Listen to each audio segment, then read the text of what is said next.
I look forward to engaging with everybody, and I also have the auspicious opportunity to introduce our speaker, who self-disclosed I've known for about 20 years. Nichole Pinkard, who is the Alice Hamilton Professor of Learning Sciences at Northwestern and is also the founder of Digital Youth Network and L3.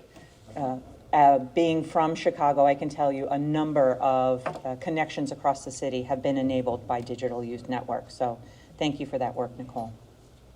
L3 is a social learning platform that connects youth learning opportunities across school, home, community, and beyond.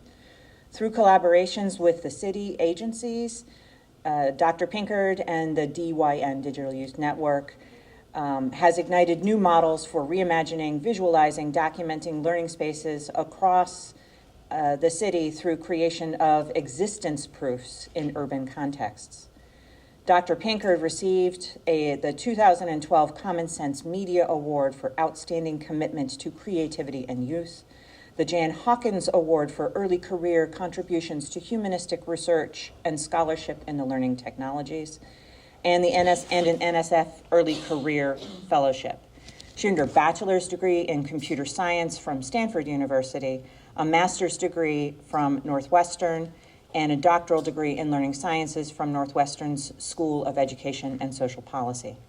Her current scholarly interests include the design and use of pedagogical-based social networks and socio-technological systems to support community-level ecological models of learning.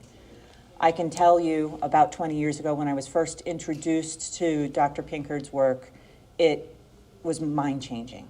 She was the first person that I heard talk about the need to design technology-based learning spaces for children of color, specifically for Black girls. And it revolutionized how I thought about education and how I thought about the incorporation of technology for meaningful learning environments. So with that, I want to say thank you for that opportunity, Nichole, and welcome to the College of Education at Penn State.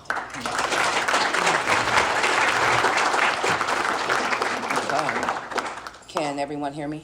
Yes. And you're gonna cue me when, okay. So I'm really excited to be here. First, y'all have to know y'all have a rock star in Kim, and when Kim left Chicago and came here, I was like, oh, I had all these plans of work we're gonna do. We're still gonna do it. So I'm excited to be here and meet your new community that's here. So I'm gonna talk about this concept called opportunity landscaping. And really, so let me, I'm gonna talk about this concept, but let me get a couple of things out. One is, as you all know, when you're talking, oftentimes you're the person up here, but it's really the team. I have a phenomenal group of people who I've worked with for years. Some of them are faculty and staff at Northwestern, but many of them are in the community and they lead work. Some folks up here worked with us and then later went into the city. So when we talk about ecosystem work, I think one of the most important things of doing this type of work is you can never do it alone. It has to be done in partnerships and figuring out how to acknowledge. So what I'm talking about is really the collective work of a whole bunch of organizations. I also want to ground that my perspective, I think oftentimes nowadays positionality is important and how we enter the world. So I grew up in Kansas City, Kansas. And I thought of myself as my 5'2" self. My whole goal was to become a college basketball player. At that time, there wasn't such a thing yet. My father was 6'3", my girl cousins were 5'11", but my mother was 5'1". So over here, this is where I lived, right? Number one high school in the country, number one high school in Kansas in basketball. So my whole life growing up to 8th grade, I thought I was gonna go here, okay? But like many communities, desegregation, what do you have to do with it? Our city decided to close a school all the way down there, which is a historic school in African American communities. At the point I didn't know it. I didn't have any understanding about that until much later in life. And so I took this bus ride all the way here. And so, and that has turned out to be phenomenal in terms of what it has meant for my academic pursuits, right, and who I am and things like that. But what it also means, and I think many people can account for this, I think women in STEM, any person of color who's often had to go outside their community, is I left a lot of connections here. And so to this day, 50, and when I talk to people who live in the same places, I think about the journey that was beneficial, but in some sense was problematic. And so my work has always been around how to create healthy learning spaces for people, and for particularly people of color, but bounded in the reality that oftentimes is more than just what takes place in the community. So the frameworks that inform my work is definitely activity theory, really trying to understand that. And then let's say systems theory, which the activity theory approach for me made me think much more about what I'm doing in a program, in a design. But but then I would say COVID and beyond made me really take a step out and say we have to really understand a lot more about the system. And the operation of our work is the learning ecologies framework. So we're always thinking, if I want you to learn X, how are all the places that where you spend your time are actually attuned to that work? So our work moves back and forth around that. And I think this book, Edmund Gordon, particularly raises, it's an important book to read because it talks about, particularly for African American kids, if you do not engage in supplementary education, then it's going to be very hard to change the achievement gap, and it's a phenomenal, for me, it's a blueprint, and our work oftentimes is really trying to realize a lot of what is written in that book. And if Edmund Gordon himself is just a treasure. So the question then for me has been, well, how can we create equitable learning opportunities? And I, with that background, my way of thinking is I think of not in words, but in systems and how you build and create things. And so throughout, that's an old picture. I mean, when I was first at Michigan, Scott, that's in Nichole. That's in Nichole, you remember, right? But there's been a creation of a lot of different systems. But at the core of those systems has been really trying to understand this. How do we create an environment where digital literacies are valued, form a social and academic capital? And that was work that was very hyper-focused on a particular school location. I'll say a little more about that. Then, okay, well, we've done that. Our kids are outgrowing. They've graduated here. And now they're in all over the city of Chicago. Well, how can we ensure students have spaces and community spaces and mentors to motivate deeper exploration? And then we've done, and I'll say a little bit about this, then it's now at the city level. Okay, well, these first two are making the assumption that me and my team can do all the design, right? So our team can understand that we can put together the programs, and then you realize at some point you can't. And so then how do you really look at the city level and understand the opportunities at the city level? So we're gonna, in this journey conversation, I'm sort of weave to come here, but we're gonna end up much more talking about the lessons learned outside of this context. So the first one is, well, how can we, living on the south side of Chicago, University of Chicago charter school, not the lab school. The charter school, University of Chicago was one of the first universities to create its own charter school in the middle of the south side of Chicago, in one of the communities that at that point was, I think, one of the lowest income communities in the city, in the state. And so I was working at the University of Chicago, and my role, it didn't have a school of education at that time, and my role was director of technology for the charter schools. And so we ended up with working around teacher education. So we did a lot of work with getting teachers to understand literacy and how to use technology tools. And we ended up with a situation where every teacher had a laptop.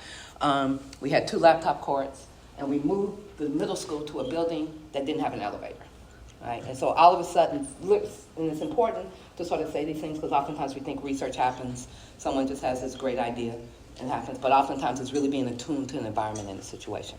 So we moved, there's only 75 kids in the school, so one grade per classroom. We move into a building that doesn't have a laptop, doesn't have an elevator, so we can't move the laptop cart. And so we're like, okay, well, we only have 3 classrooms, 2 laptop carts, let's just do one-to-one. So we ended up in June deciding to do a one-to-one program in August in an all African American school. And the task for us, what we were told in my job is, let's make sure they know how to use this technology. And so we were afforded the opportunity with some other, grant funds, to understand what is that to create. How do you create environment where kids are developing and learning technology in a context where it's a charter school, so the kids' parents aren't picking them up to 6 o'clock. And so it's important to say these because if people have read about the DYN work, they probably haven't heard those things. And so they hear, oh, great, an after-school program, a school, we're able to create all this, and everyone stayed. Partly because parents worked all over the city, so charter school kids came from all over the city.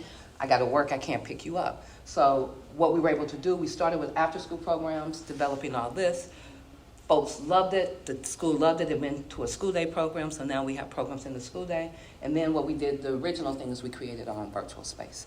So you ended up with a context that regardless where you're spending, you're learning something about digital media and you're able to incorporate it.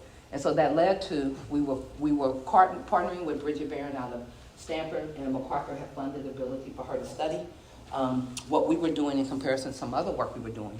And after 3 years of this, we were able to see, this is comparing kids in Silicon Valley to our kids, that kids in Chicago, right, felt that what had made a difference, so one, they had created more.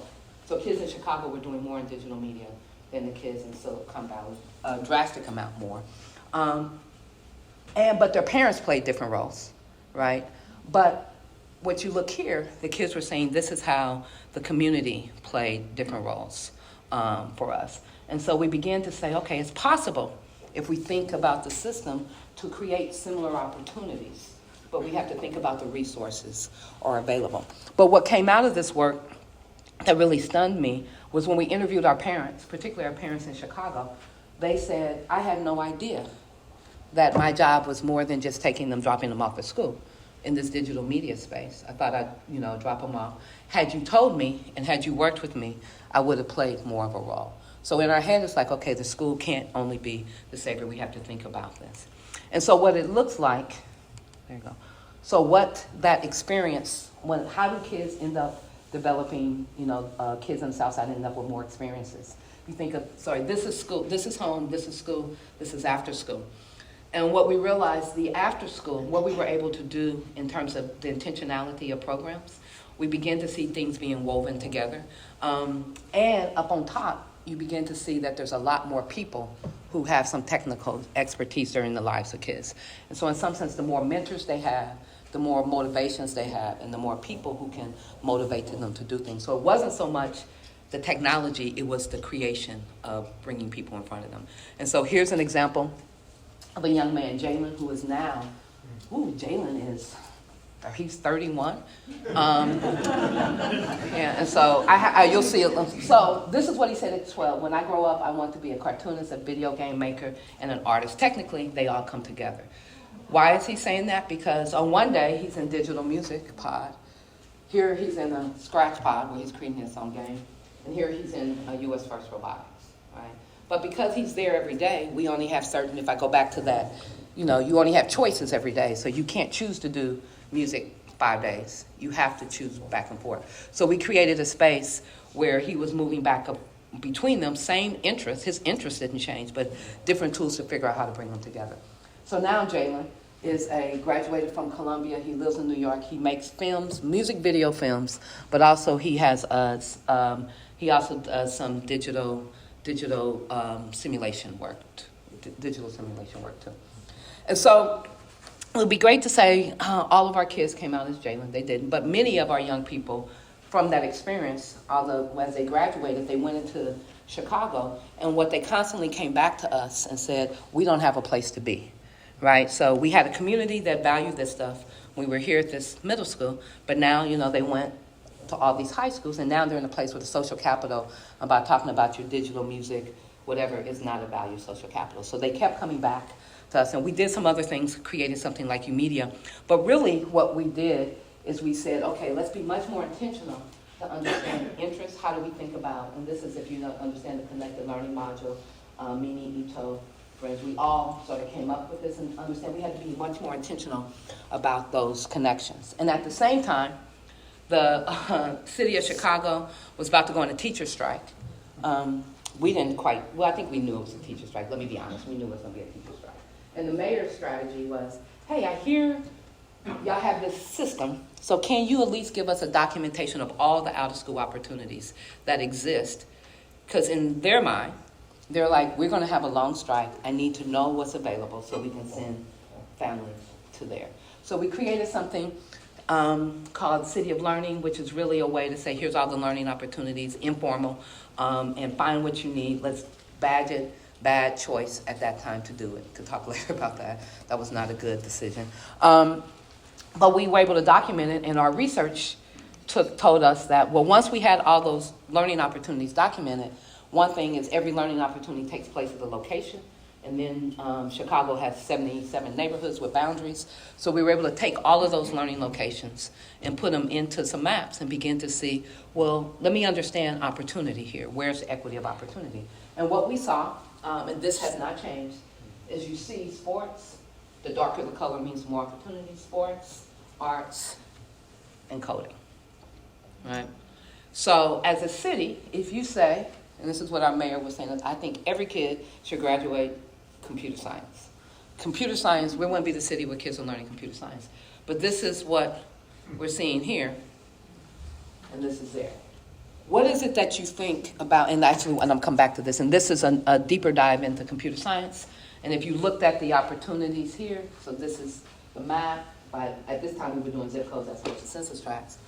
If you say, hey, there's beginner programs, but if I want to understand intermediate and advanced, so what's the pathway to learn? You see that it doesn't actually exist.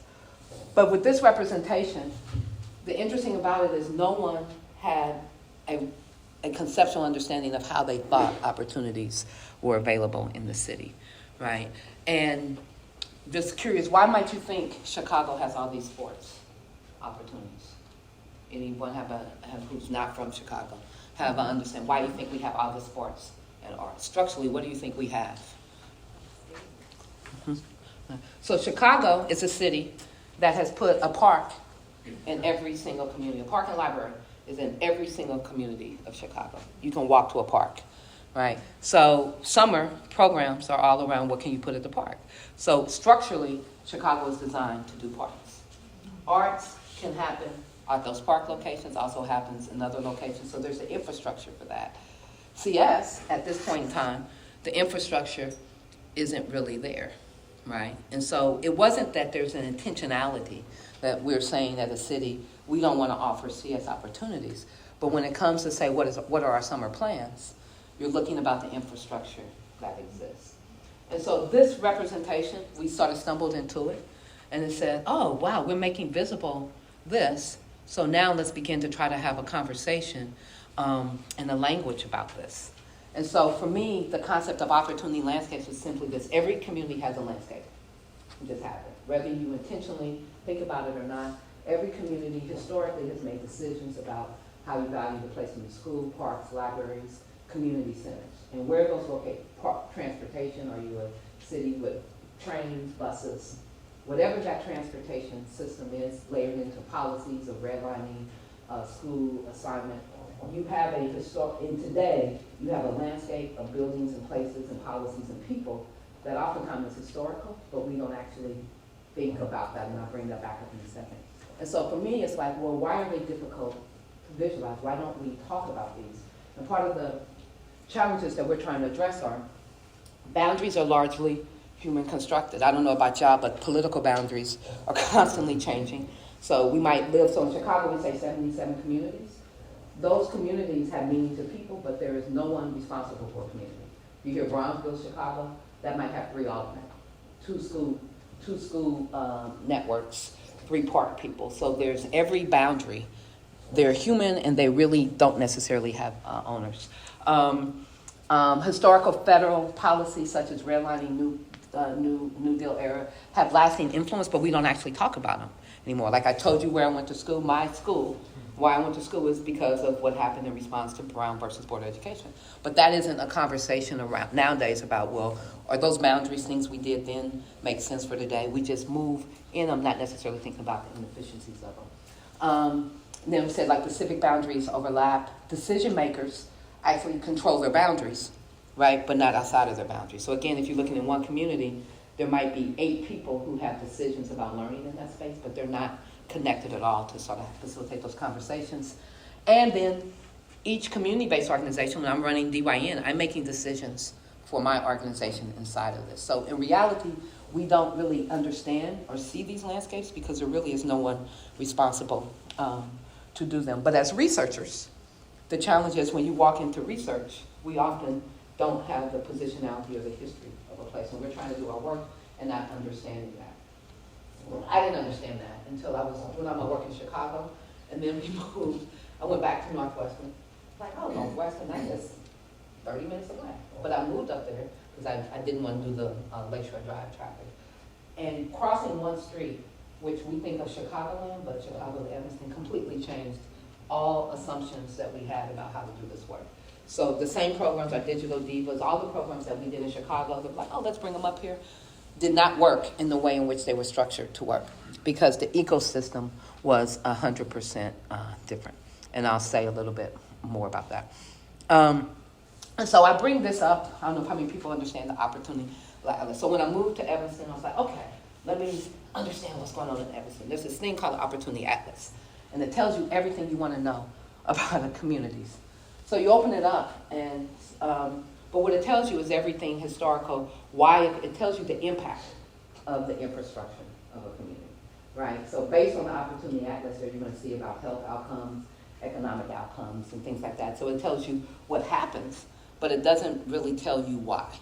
And so our goal then became, I want to create a version of this that is much more telling you about the resources of a community, more from an asset standpoint, and to see, are there some communities that have a phenomenal set of resources that are then able to come up with a different set of outcomes?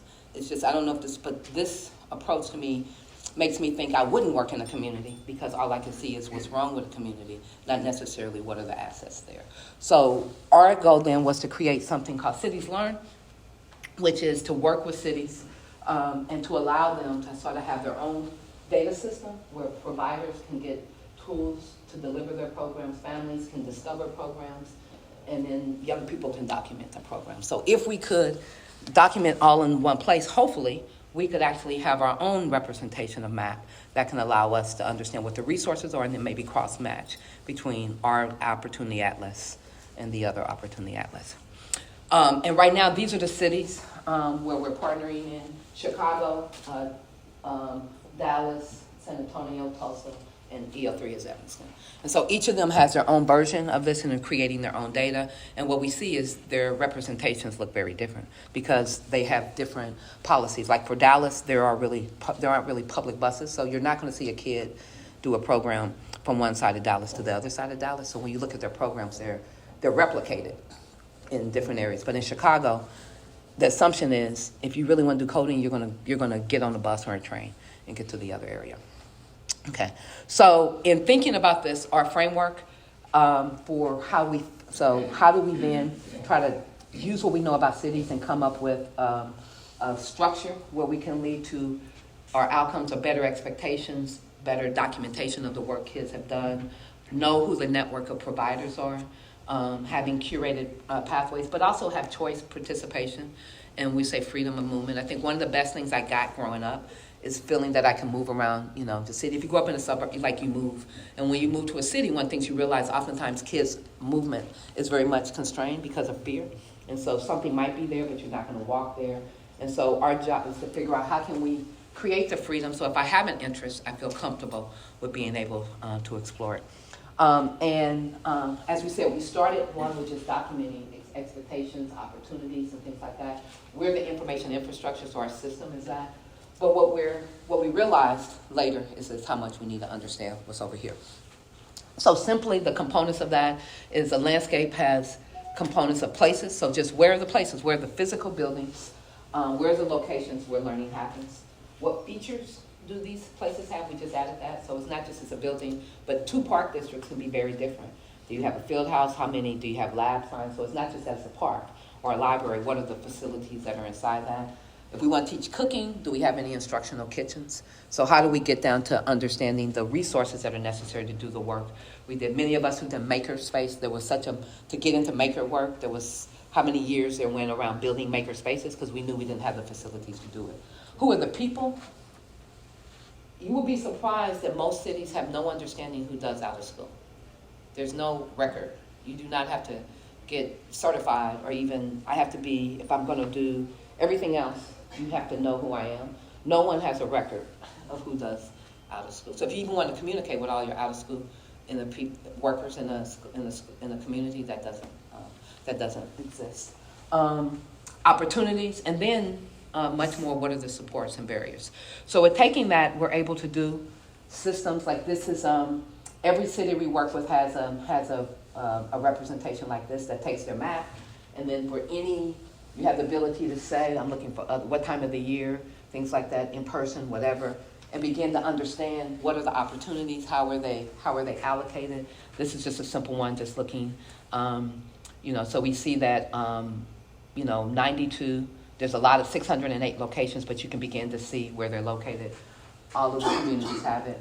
Here, you could then zoom in to a community and see, what is, again, as it says, sports, particular, 74% of them sports, how do things break down? Go in there and actually see who are the organizations who are doing this work. And again, look at the types of programs by age level, where they're broken down by time of the month. So you begin to see, yeah, we have a lot of stuff, but it's in the summer, right? So, and like the thing for CS, great, we have CS opportunities, but they all take place in the month of June and July, right? So I, as a kid, yes, there's not the replication of it to be able to take place across the year, and then begin across year. So our goal is, and you can do it for whichever community, our goal is to say, can we put this information in front of individuals to begin to make sense of it?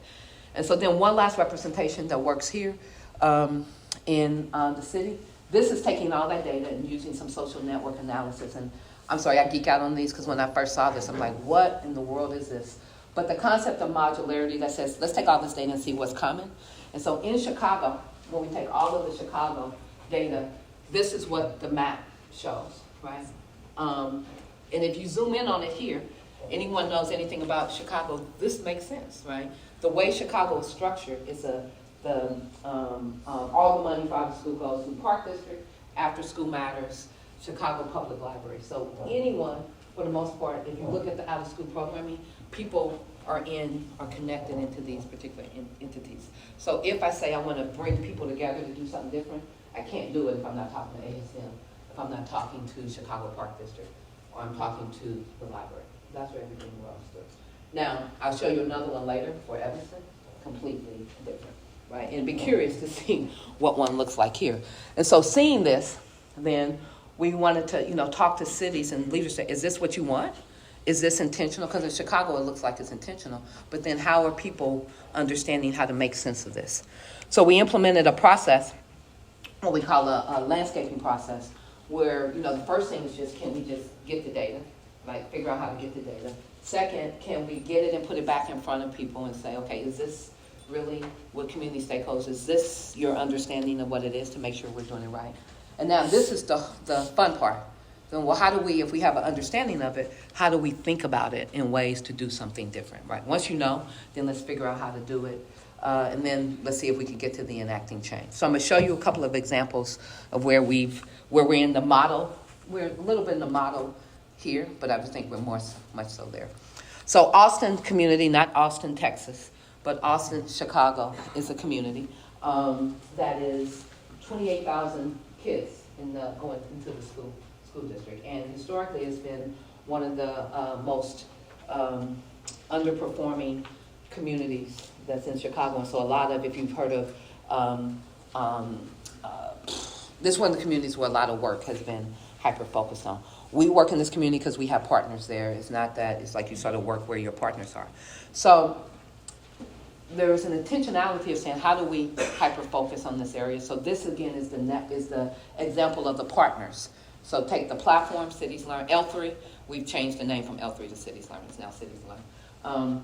That's the platform, but these are all the different types of partners who are all, and I say not working lockstep together, but because our data is together, there's ways in which we're working together. So the My Time, My Future, that's the city. So the mayor says, we will, and it's been 3 mayors now, you will put your program data in this platform. So we feel pretty confident that we probably have about 80% of what takes place in Chicago, because Chicago's a very mayor-led city. So if the mayor says, put your programs here, you sort of put your programs there, because that's how the funding comes. Universities, both Northwestern, we're working together on that. We have partners. Project Exploration leads our STEM network, and Argonne National Labs moved into the South Side and is now really trying to understand how to think about this. And this is an initiative we're going to talk about. And MassCore is a program where young people go out in their communities and document what's there so that the data is hyper-local. So they'll go in and say, no, here's really the programs, here's what's open and closed. So the data set, we take a national data set, and then we take ours. So this is that. This is what I'm going to go through hopefully this will go through. This is what a representation of a landscape looks like. Again, these are the data sources. My Shot, My Future, programs, organizations, places, and timing. Just looking at the city data map, which you can get this anywhere. Population demographics, transportation systems, civic institutions, where the ward and boundaries are, and redlining, right? So if you take the data with the other data, you come up with, one, these are the community area boundaries, right? Next, this brings in the bus stops, transportation, layered on top of that. Now we add in the organizations that do programming, and now we add in where kids live, right? So you're like, hey, got a lot of kids live here, no transportation system. So if I'm thinking about out of school, my model probably shouldn't assume that they're all getting on the bus. But if I'm here, right, they might be able to get, if they're in high school, get on the transportation system. Things like that, conversations we just weren't having. And then if you zoom in on it, like into a particular community area, you can begin to say, oh, well, where are the resources? Is it plausible that this person can work there? So this is just a map. Just all we're doing is collecting a map, not conversations. So then the next thing is you take, when we talk about the boundaries, and this is to Austin. So take that data at the city level, then you hyper-focus into one particular community. Austin, the first thing we're able to say with that data is to know, well, who are the people who are leaders, right? So all of the people around here are all the different stakeholders. And I like to show this map when I say, these are ward boundaries. So again, in this one community, Austin, 1, 2, 3, 4, 5. 5 different aldermen who you need to get in the conversation. 1 school network chief, 2 police, really there's a third one here, 3 police districts are in the conversation. So when we say, how do we create a healthy learning ecosystem in Austin, these are all the different players you need to get around. So using the data, we were able to say, hey, here's all the places that could have learning. So these are your schools, public, these are all of the places that could have summer learning. Well, here's all the places that do have summer learning, right? But you're talking to, these are all the people who are responsible for this. And so they're in conversation like, okay, one is, that might be right? But you put the conversation to them, and so they're talking about it. You see all the maps around the back and say, well, why is that? Then you start looking at, well, let's look at safety. It says Chicago safety, freedom of movement is an important thing. So our parks, here's the safety. Here's a 10-minute walk around these, but it's layered on top of violence. Same thing with libraries.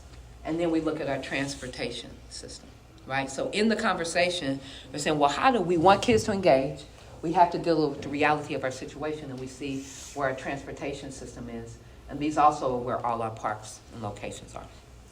So the solution here was to say, we can, where am I in time? Okay. Let's come up with an initiative called Team Ambassadors, where we say one of the biggest challenges we have is we don't have enough people from the communities trained to implement programming. So why don't we train our college students? Because the city has 30,000 jobs in the summer where they pay 16 to 24-year-olds to learn or play. So let's use those jobs to train students working with university faculty members to go into these places and to do programming. So again, it's taking a systems approach, and what you end up with is, see, Kim, this is where I said, well, we're going to. These are all kinds of different providers, universities, community organizations that say, here's what I got. They're vetted, say this is really good stuff. They place their jobs on a gig board for college students who then have to get trained. They got to get certified. If they're certified to do this, they can get paid. And we place them hopefully in the communities where they're from. And here's an example of 23 where we were. So we were in some park district. We had 15 working across park district, 1 neighborhood in Austin, working across MAPS Corps, going out and mapping communities. Truman, we used the community colleges as hubs because they had transportation. Boys and Girls Club came there. Other different locations. So multiple different team ambassadors working across and engaging in multiple different young people. Still same content. So Digital Divas is one of the content. So my content is still there, but now we're like, In order to reach masses, we have to figure out how to think differently and train into the ecosystem. So that's one example. And STEAM ambassadors, our hope, because this is a model that could go anywhere. We actually want this network to be a network of content from everyone. We want the best content here. How can we have Penn State faculty teaching not just Chicago, but all over, that we train STEAM ambassadors? Because actually even students come back home, right? We've had the question of like, well, I go to school here, but I'm here in the summer, how can I engage? So one plug, would love to figure out how to work with y'all, to figure out how we can bring, connect. And there's other cities, the Big Ten is actually thinking about, can STEAM ambassadors be something that's a universal thing? So that's an approach. But now it's at Evanston, crossing Evanston. So we had, so that's what we're doing in Chicago. So then moved to Evanston. It's like, oh, we already have the system. We have, this is the same system in Evanston. You cannot communicate an opportunity for out of school to the K-8 district unless you come through the platform. So we know there are people who have programs in Evanston that aren't in the platform, but for the most part, it's a digital backpack. No more paper sheets go home. Everything goes in through the platform, so we actually feel confident of that. So here's the Evanston representation. This is the big version of it. So in Evanston, there is no central entity, right? There is no strong mayor. There aren't parks everywhere. There aren't libraries everywhere. So really, there's a lot of programming, but it's all individual based, right? So you got to know the org. As a parent, you got to know where things are. You got to figure out how to get there, because there isn't really a central body who's engaging this. So that's the representation we're dealing with in Evanston. This is another view of that, where think of these are all nodes of locations. So this is like where all performing arts takes place. This is the high school, right? So if you see, as this map of opportunities, if you don't know the location, or if you don't feel comfortable with freedom of movement, of moving to these locations, you might not do it. Again, in Evanston, I'm moving up there, I'm like, kids, Evanston's viewed as one of the most integrated, diverse places. People move there for diversity. They want their kids to go to diverse schools, and that's what happens. Okay. It does happen. So again, go back to this and let's think about the concept of support and barriers. Well, this is why Evanston, people think of it as one of the most diverse places. In 1966, these are where all the schools were in Evanston. This community right here, you're going to see this, pay attention to this representation. This is where the historic black community has lived. And what's different in Evanston is black folks own their homes, so people didn't move. So you're talking about people in these homes whose families have been here over 100 years. So everything that's happened around race in Evanston, you have, when they call themselves Evanstonians, you talk about how long you've lived in Evanston, because people don't normally move. So, like most places, I said my community, when they integrated the schools, we went on busing. So here, they closed the school, the black school, and then black kids moved every place else. That happened in 1966. This is what it looked like, and here is now the reality of the school. So I'm gonna go take this boundary here. You're gonna see this in a second. So the black kids who live here now go to 1, 2 here. They live here. They go to school up here. 1, 2, 3, 4. Those are the schools that they're assigned to. Okay, but the rest of the community sort of goes into walkable schools. And what this means, I'm gonna try to show you. So this is a park, one of the really important parks in that community. And here, this is a representation of data we did for the district to say for each ward where kids go to school. The district did not, the ward boundaries, as I said, is not a relevant boundary for school districts. So school districts did not know where kids in a political ward went to school. And so the 5th ward is the historical ward that's always been cut up to deal with issues in the city. The district didn't know it. So when we gave them this data, you can see here the 5th ward, the kids in this ward go to 15 different elementary schools. So why does that matter to me? When I came in to do my Digital Divas program, I need a school that has black and Latin girls there, at least 20 5th grade girls.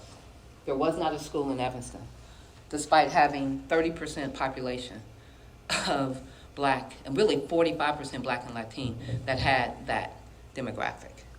So that led me to try to, like, what's going on? Because I lived in the Fifth Ward, and I'm like, I see black kids all the time. So what's going on here?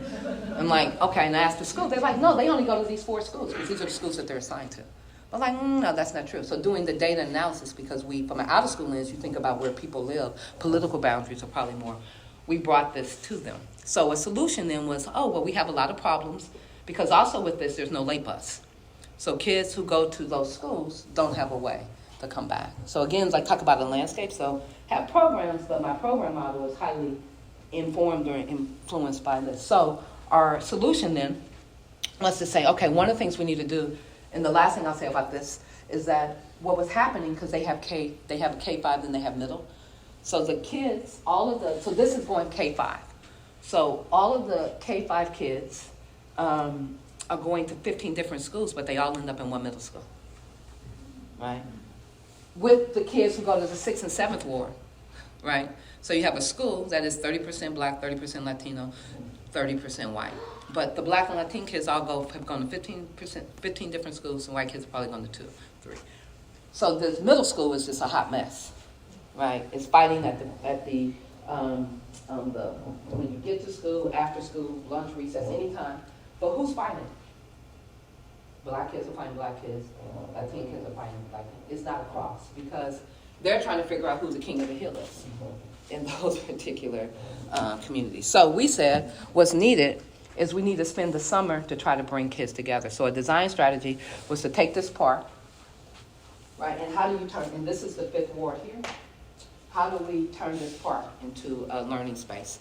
And so what we did is created a summer park. This is the Summerfest, Discover Your Jam in Butler Park, where we brought the out-of-school organizations together to say, here's the offerings that are going to be in that park, so pop up in the park, come out, family nights, do all these different things to try to bring the community together. Very highly attended, kids are getting to know each other, and luckily they're bringing the school back. And so this is now a structure that's here to try to bring community together such that we can sort of take down the temperature in the middle school. And what we'll be able to see, hopefully in a period of time, is that because the middle school is staying, they're bringing back a K-5 school. So we hope over time that because kids are now in the same school, the middle school will have a differential set of outcomes. Again, all of that will affect whatever we as designers, curriculum people do in these settings. All of a sudden our data go up, like, oh great, our program is working well. But it might not have anything to do with my design of digital divas. It has a lot to do with what's going on in the city. So the last thing we're then doing, got like 5 more, how much time I have? 5? Yeah. Okay. About 20 minutes to the session. Okay, cool. Okay. So the last one, because I want to get to questions, is we then went on the south side back to where we started. And Argonne National Labs moved into the south side, and they said, again, we want to start with the landscape approach. And they partnered with us to take these 9 communities that I started off showing you and to try to figure out what we can do different. So I've already talked about, so again, these are all the data sources, but the one thing we added a STEM survey. So this is I already showed you. And what that told us is about, the first set told us where program is, but it didn't tell us the aspiration and the vision of the organizations who was doing it. So we added a STEM survey that actually, let's go there, let me just do that. That ask school organizations, ask them these questions, employers, workforce development, and community organizations. The interesting thing here is that many organizations, we thought it was simple, community, workforce. They're like, no, we actually do workforce and we do K-12. And so being clear which one to do, but ask them each these different set of questions. In those same communities, these are the organizations that we surveyed. More of the incompletes are now completes. We've had over 362 who responded at this particular time, seen that already. And we create, what we have is now a dashboard that does 3 different types of representations. One is just place, where opportunities happening, let us know about those and how are they clustered. The access and features, the realization that so much is taking place or not taking place because you just don't have the intentional places. If you ask about where an engineering lab is with sensors, or music. Bronzeville is known as a music place. There is not a music store or a music place to do lessons in Bronzeville anymore. So if you don't get it at school, this is where so many, Nichole, so many people came out of here because they had instructors who lived there. It doesn't exist anymore. And then, of course, the social networks. And what we see, these are all the different players who were involved in this. But we now have the ability to look at and let me tell you the politics of this. I don't know if anyone's here from USC, but to show another university's connections, you can only imagine, to the community is a whole, it's a whole thing. But here you can see, well, what are all the different types of organizations, employers that the University of Chicago are with? And one of the first thing that happens, why I love this representation more than anything else, when someone sees themselves here, what's the first thing you think happens? Listen, they give me more data. Right? They're like, oh, wait a second. You're like, what? They go back to that survey, and you get a lot more data. So that's USC. We then look at what's going on with a community organization in schools, right? So here's our schools. Who are they partnering with? Who are the community organizations they're partnering with? And then also understanding who our employers are partnering with. Because what our data tells us, one of the questions we ask is our employers, 50% of the employers who live in this particular area, these are all STEM employers, say that they have internships and job shadowing opportunities, okay? But available in the community, but they only have partnerships with only about 2 schools. So all of those jobs and things like that, opportunities, are not taking place with the kids who live on the south side because you got to know about them. So a simple thing with these networks now is we now have speed dating. So we have drink night, where businesses and schools come together and say, can we partner? What are your internships? Can we figure out how to make more connections here? We do the same thing with schools and with the community organizations. It's like, well, what should your map be? Who should be your partners? And by people looking at the map of connections and seeing what's not there, first they fill it out and say, oh, you forgot about this. But then second, they actually spend time trying to make the connections. And so what that is now we have a website which has for all the different, and it's actually going to get a better look. I don't like the look of it. But for workforce agencies, for youth serving community agencies, for employers, for colleges, for K-12, these are a set of visualizations that take the data that are focused on what it is that they're looking at with the hope of where we are now, that we have, where we are now. Okay, where we are now, okay. As that we're trying to come up with what are the conversations that make sense to have with this data. So what should be, how do we start working together to plan for the summer 24, right? So how do we look at this and bring all your community-based organizations together with your parks and libraries, because that is really where the infrastructure is, to say, well, what should we be doing? So how do we, and what should our representation look like? Same way with partner, yeah, so the one for summer and then the one for internships. And what we're finding is that the tangibility of this is really helping make very strategic, simple decisions that are also easy to see if they happen. The next piece of the work is also trying to figure out what the indicators are. Because as we're saying, we're looking at these maps, but we don't necessarily have an understanding of what they should look like. So what should this look like? What should the connections be? And so we don't want to just show pictures. We want to figure out to have a language about it. And so where we then are, the hyper-focus is, again, is on documenting the landscape, making sure we now have the data around STEM, program data, the community data-driven conversation. So now these young MAPS Corps, young kids are being taught how to now help facilitate conversations in their neighborhood. The last thing we're doing that's not on here, which I'm actually the most excited about, is so we have a landscape of official places, but that's not necessarily where kids spend their time. So we're using ArcGIS, a quick capture app, and having kids go out and tell us, where do I play, where do we woosah, that's their term, where do I, and actually play, I'm gonna come to play in a second, where do I eat, where I learn, where I practice, like 14 different verbs. All you do is if you're in a place, click, this is what it is, take a picture of it, give a sentence of it, and so you can aggregate it. And what we're seeing, the next body of work we're gonna see is where kids are, is not where resources are, right? And so we want to then talk to both to understand, are you intentionally not going to, the great makerspace? Or, is it because of the climate? What's going on in that sense? So we're about to be able to have a conversation around that data. So we have kids out in doing that. So my call, if you will, for us as researchers, and as a learning scientist, I'll say this. One of the things that bothered me with COVID, our phones didn't ring. School districts weren't calling us up saying, hey, what's your solution? Right? We were in conversation because we had the data they needed, but they weren't calling me for digital divas. They weren't calling me for my programs. And the topic was like, why is that? And they're like, our systems aren't at the enterprise level enough to be able to be implemented in that sense.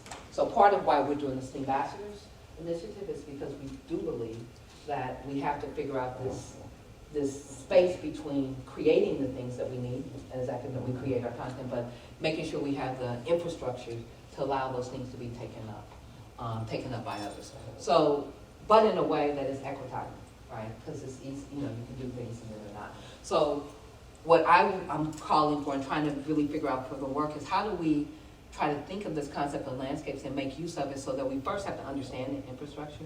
Every community should have a positionality statement. So when you walk in as a researcher, how do you know what's happened before? Literally, I was working in Evanston for 5 years before I understood. I'm living in the community, working in the community, and didn't know for 4 years around the Fifth Ward issue, right? So how do we understand existing this, and then how do we make sure that we're envisioning the future state using data in partnership with communities? And so what we have, citieslearn.com, is where we're taking our tools, making them available, and we're trying to work with other cities, other communities, that they can use this on their own. Is really easy to use, but that we have a shared data, and we're now trying to create a community of practice where we can talk across. So I'm done now. Would love to take questions. If people have questions, pushback, would love to hear your thoughts. This isn't a challenge of something I don't like. It is a curiosity that was piqued by something you said. So you said they are reopening the K-5 school in the Fifth Ward. Mm-hmm. Are they now going to bus white students to the school where the vast majority of students of color will be? No, so here's where here's what happened, and here's where we are right now. So the superintendent understood that he could not say that. So a superintendent got brought in who knew he was going to be there for 3-4 years. His job was to get the school back. So he burned every bridge to do it. And what he said is they're going to close a school over here and bring their students into the school here and close it. So one school that was not viewed as a politically, it's a TWE program, a school that had predominantly Latinx and Black kids there. It was one of the schools where if you didn't want to go to school here with a majority white, you did permissive transfer over here. Now, what happened in the act of getting the school back here, there was a lot of people upset here, and so they then went to private schools. So the population of the schools in Evanston has dropped because so let's say this goes north, this is more towards richer area, they move their kids into the private schools here. So now you do have to close a school, and so or two, because of demographics. And now the schools are all not where people live, right? And so what they're going to do is run these as really small schools. So this school here is going to have 150 kids. This school is going to have 600 kids. But the question now is going to still be permissive transfer, so everyone will have a neighborhood school. Now the question is where you choose to go. I don't believe that all Black and Latino kids are going to stay in this school. You don't move to Evanston often if you're not from there to go to you move to go to a diverse school. The other thing to understand about Evanston, the high school is one of the best high schools in the country. Everyone moves there to go to the high school. And so it's almost like let me get through the K-8 to get to the high school. So what you will see, now the thing to pay attention to Evanston is that it's the first city to do reparations. So Evanston is dealing, because I said they're Evanstonian, because people have been there historically, Evanston was able to prove the impact on housing values of here to the Black community from what had happened, because the same families own the homes, right? And so they now have a reparations program around housing that is also led here. But the product of all of that is going to be, there's going to be a school board change, and our student count, like the elective council in the city is going to change. So watch what happens and how much there's a commitment to this, because the next elections, that's what it's all about. It's like, well, we've done too much equity and things like that. So everyone to keep the school for this first couple of years, and then there's gonna be hard issues around the money. Schools are gonna have to change. But you would have already opened the school. Now what's gonna happen? This is gonna gentrify. Flip side of this new school coming here is gonna gentrify this community, the Fifth Ward, because right here is the high school. So this school is in walking distance of the high school. So if you wanna go to the best high school in the country, right, one of the best high schools in the country, the problem before is you wouldn't move here because you didn't have schools. Now you're gonna bring a really world-class school here. And so there's the consequences either way. And so be on the lookout for a lot of research and stuff that's gonna take place in that. But as a school of ed, our question is, well, what's our role? Right? Many of us are engaged in this as individual researchers, but we're not as a university or as a school engaged in this. We have a new dean who I think we are going to be engaged in now, but that is like, what is the role of, do we have positions beyond just being individual citizens who live there? What's your name? Kendall. The ArcGIS, I can just yell too. Hi, the ArcGIS code capture app that you're using, how are you getting kids to do it? Oh, easy. They have this. One is the summer, so two ways. One is, again, we can pay 30,000 students, and so your summer job is going out, capturing where you spend your time, and coming back and having conversations about it. They also do story maps. So I'll send you the site. So one is they did a story map, one about where we shop. And what I loved about this is they aren't as aware of the limitations, and it is what it is. But when you start mapping where you spend your time, and they're like, I am not purchasing in my community. A couple of young men did around dates. If I want to take my date on a date, where would I go? And they're going downtown because I want to go to a TGIF Fridays where there isn't one. And so them doing those maps and then looking at them together, it's like, oh, okay, why is that? Is it we don't want to? And then they go in and layer back in then they use our data set about places and spaces and layer them back in. So I think that activity, we just did it this summer, but we call it lifestyle biographies. Now we're gonna try to do lifestyle blogging. I think that's gonna be, I think there's so much power in that. It's because what you need them to do in most cities, you have to be intentional, right? Often where you live and less resource, you have to be very intentional about your actions. And so it's helping them understand the intentionality. Hey, you want to do X, then where are you going? When we did media, the place at Harold Washington Library where we reimagined what a library space can look like, it's been replicated across the country. What no one talked about is that library was located right at the intersection of every transportation system. So if you go to schools in Chicago across the city, if you're a black kid or on the west side or the south side, you have to come through downtown to get back, right? So people came there. The library was connected to media was connected to the train thing. We have something called reduced bus fares, so you can get off for 2 hours and not have a cost. So you go to school, get off, come into media for an hour and 50 minutes, get back home, and go home. In the summer, there was 50% less participation in media because now there's no reduced fare. It costs you $5 a day, right? So those infrastructure, getting them to understand it so that then they're like, hey, I want to do this. Let me think about how I'm spending my time. Where are the places I can go to within on my route to be able to do some of this? But if you're interested in the quick capture, please let me know because it's a body of work going on with that. We'd love people to connect with that. Quick Department of Students Critical Instruction, language and literacy.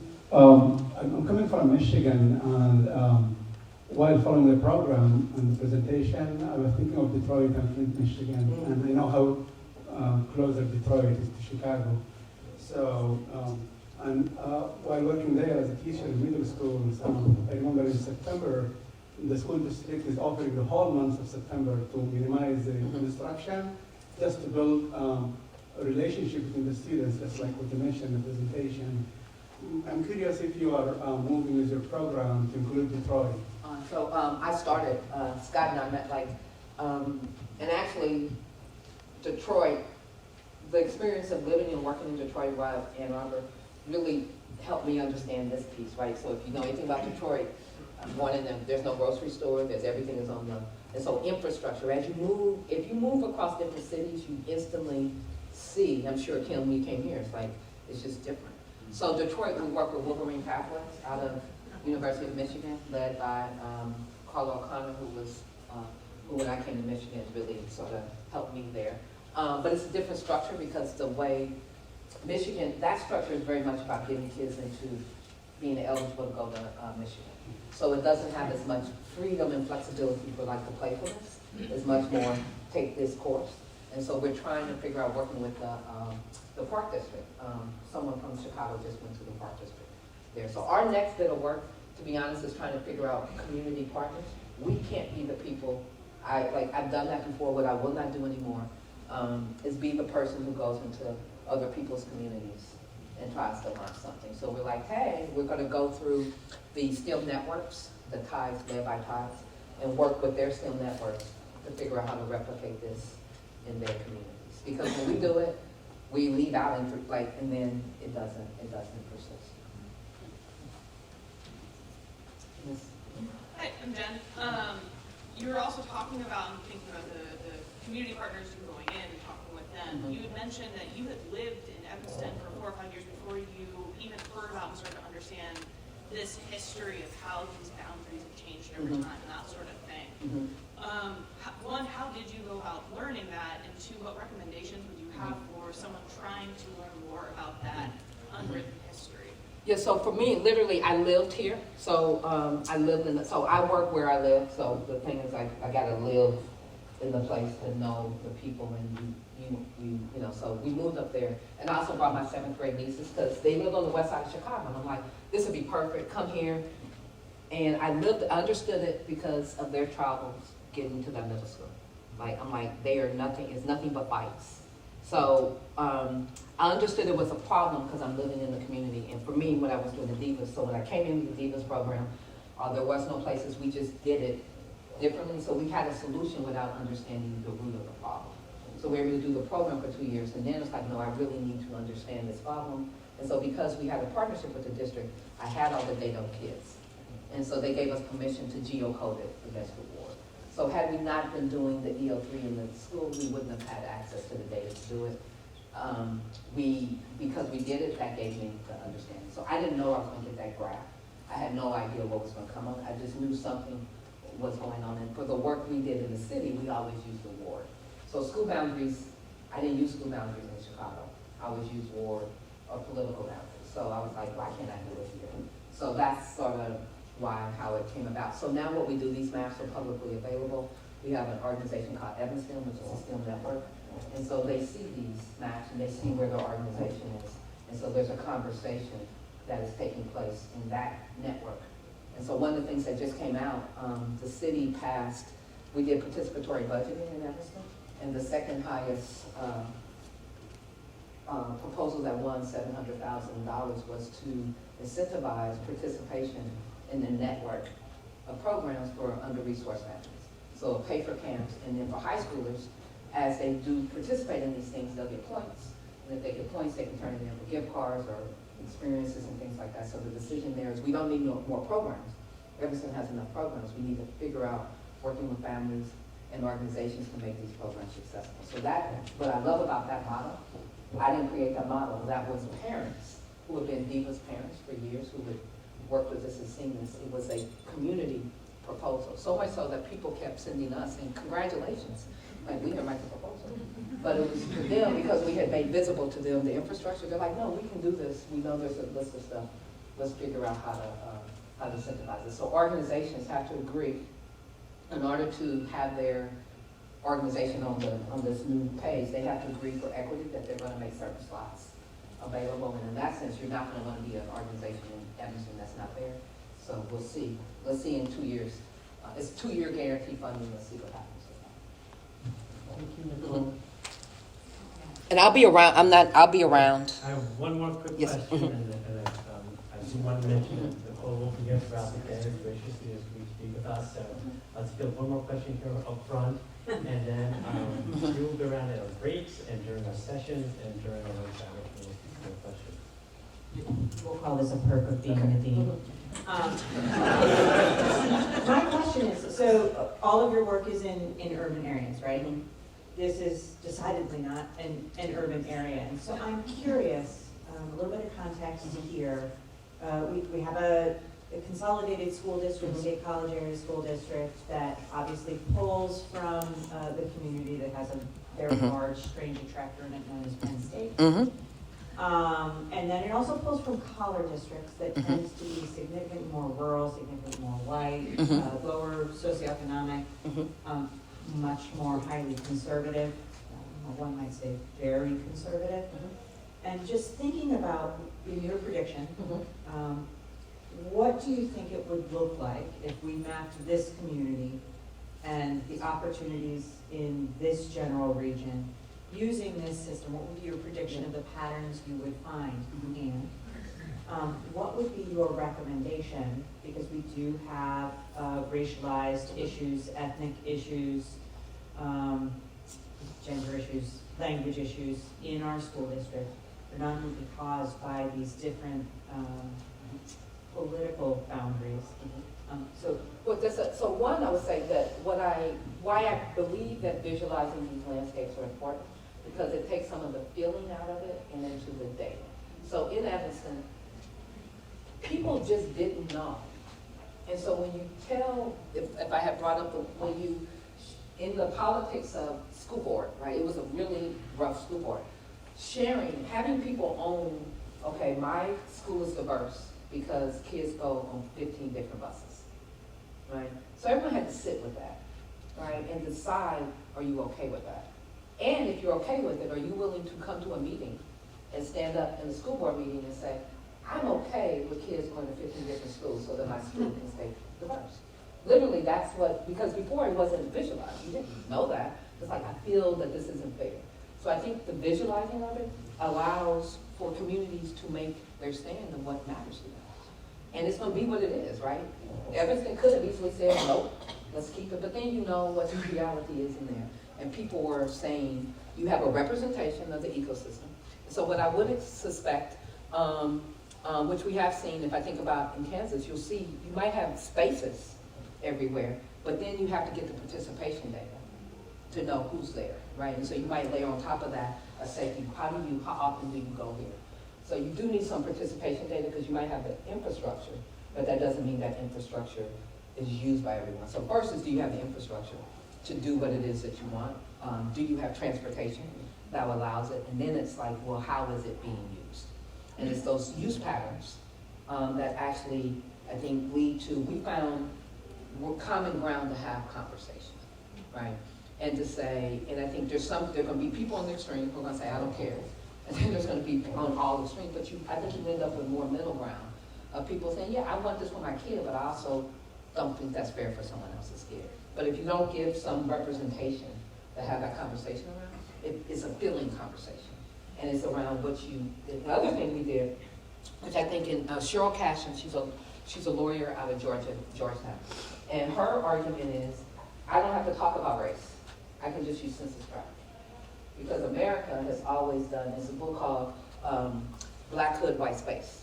And what she says is that you can go through any historical period here and decisions were made, to simplify this, Black Lives Matter at least, right? And so if you look at census tract and go over time, eminent domain, school code, anything, you're going to see the race to come out of it, even if you look at socioeconomic, if you look at census tract. So by looking at census tract, you're not saying let's look at black and white. You're just saying let's look historically over where resources are by census tract. And you say, well, now let's layer. I don't know if redlining took place here because I don't know if there was enough people of color in this area to have it. But you could look at other things and you layer that over, and then it's like, And so that's what I would say is just creating the scientific representations that allow the patterns to be, and if they're real patterns, so that's what she says about census tract, they exist because historically that's what happened in our society. If I don't use race, and if they don't exist, then okay, then that's not our issue, right? But if the historical data shows it, then it becomes something that I think people are easier to at least have a conversation around, not telling you where they're come out on it, but at least you know where you're starting. And I would suspect transportation would be a bigger, so what we did see when we did this in 5 different cities, so in California, there's not a bus, there's a bus, but there's not a mass transit. So kids, they don't move across neighborhoods, right? So when you see the programming, is everything takes place in the schools in California. Pittsburgh, there's all the there's 30 school districts, right? Because of everyone not wanting, because of how they dealt with it, is everyone moved to the burbs. There's only 30,000 kids in the Pittsburgh school district. Everyone is in, there's like 30 different school districts. So they can't do an integrated system because you have to negotiate a data agreement with 30 different school districts. So it's every single place you go has a different infrastructure. So the first thing I say, start with an understanding of the power dynamics in the state, who makes decisions. Chicago, the mayor appoints parks, libraries, school. So you can look through the political situation there. In Evanston, the mayor has no power. So there is no one in Evanston that can pull, there's no one that can pull the park district, the KA school district and the high school district together. Because they each are their own powers. So there is no universal conversation unless the citizens in Evanston say that. So every city, every community has a different power dynamic that oftentimes I don't think as researchers we come in and first understand it to say what will it mean about who we need to talk to and who has the power. I've been fortunate because in Chicago, we were funded by the MacArthur Foundation, who had a strong connection. The person in MacArthur was the chief of staff. Right now, my second-hand person became the chief of staff for Lori Lightfoot. Right, so we had an intimate connection, and I want to say that because it's not like, oh, let me just call up the mayor's office and go do some work. But we were positioned in a way that allowed us to see the structure of these things and go, oh, okay, I got to understand that more because that really mediates what's happening. Well, this has been a fascinating conversation, and I sadly have to call it to a pause for now, but as you said, Nichole will be here all day, and she's happy to talk with you. So please help me to thank you.